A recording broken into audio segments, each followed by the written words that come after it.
Doctor Kapil Gupta, Sarvodaya hospital का मैं medical director हूँ। सर्वोदय हॉस्पिटल में 2017 में जो शुरू हुआ, हम 4 वर्किंग पार्टनर और 5 नॉन वर्किंग पार्टनर थे।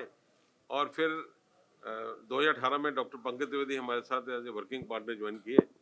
सब कुछ ठीक रहा। 2019 में उन्होंने कुछ पैसे पेशेंट से डायरेक्टली अपने कमरे में लेने शुरू कर दिए। कभी कभार लेते थे, फिर बाद में हमें लगा कि ये तो बहुत कम हो रहा है। फिर फरवरी में हमने और हमारे अकाउंट्स टीम ने बैठ के ऑडिट किया, तो हमें पता चला कि जो उनकी इनकम थी लास्ट ईयर से इस ईयर में सितंबर, अक्टूबर, नवंबर, दिसंबर, जनवरी, फरवरी, मार्च, अप्रैल, जून तक घटती गई और काफ़ी गुना पहले 50% हुई, फिर 40% हुई, फिर 30% हुई, 20% हुई।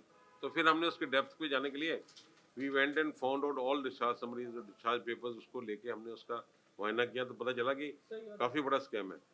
फिर हमने इनसे खुद बात की, हमारे प्रेसिडेंट ने भी, हमने सारी टीम ने, पार्टनर्स ने इनसे बात की। ये कहते हैं कोई नहीं, मेरे पास है, हम आपको दे देंगे। तो डॉक्टर राजेश अग्रवाल इस टीम में सबसे आगे थे कि उनसे पूछने के लिए कि आपने क्यों ऐसा घपला किया। हमने तो आप पे इतना फेस किया कि आपको फाइनेंशियल पावर दे दी, चेकबुक आपको दे दी, हॉस्पिटल का सारा आपको दे दिया, पर आपने ऐसा क्यों किया। उन्होंने फिर डॉक्टर त्रिवेदी, एक दिन रात को 8 बजे, मैं यहाँ होटल में किसी कॉन्फ्रेंस का चेयरपर्सन था, तो मेरे को सिक्योरिटी ऑफिसर का फोन आया कि डॉक्टर पंकज द्विवेदी ने डॉक्टर राजेश अग्रवाल का गला दबा दिया है और डॉक्टर राजेश बेहोश हो गए। तो क्योंकि वो सामने होटल था, मैं वहाँ से अक्रॉस रोड क्रॉस करके पैदल ही भाग के पहुँचा, तो ही वॉज ऑलमोस्ट ब्रेथलेस। इनका पल्स ऑक्सीमीटर लेवल वो कम था और ये बिल्कुल मुश्किल से बात भी नहीं कर रहे थे, सांस चढ़ा हुआ था। और डॉक्टर पंकज द्विवेदी बिल्कुल ठीक ठाक उनके कमरे से मेरे सामने बाहर निकले। और वहीं पे मैंने देखा कि आप 1 घंटे के बाद डॉक्टर पंकज द्विवेदी के लहूलुहान हुए हैं। वो थोड़ी देर ओटी में अगर वहाँ से आए तो अब आप समझ सकते हैं कि उसमें उन्होंने क्या किया होगा, जिससे उन्होंने अपने सेल्फ कुछ लगा दिया। ठीक है, तो हमने इनके उनके अगेंस्ट पुलिस में केस दिया, एमएलसी करवाई।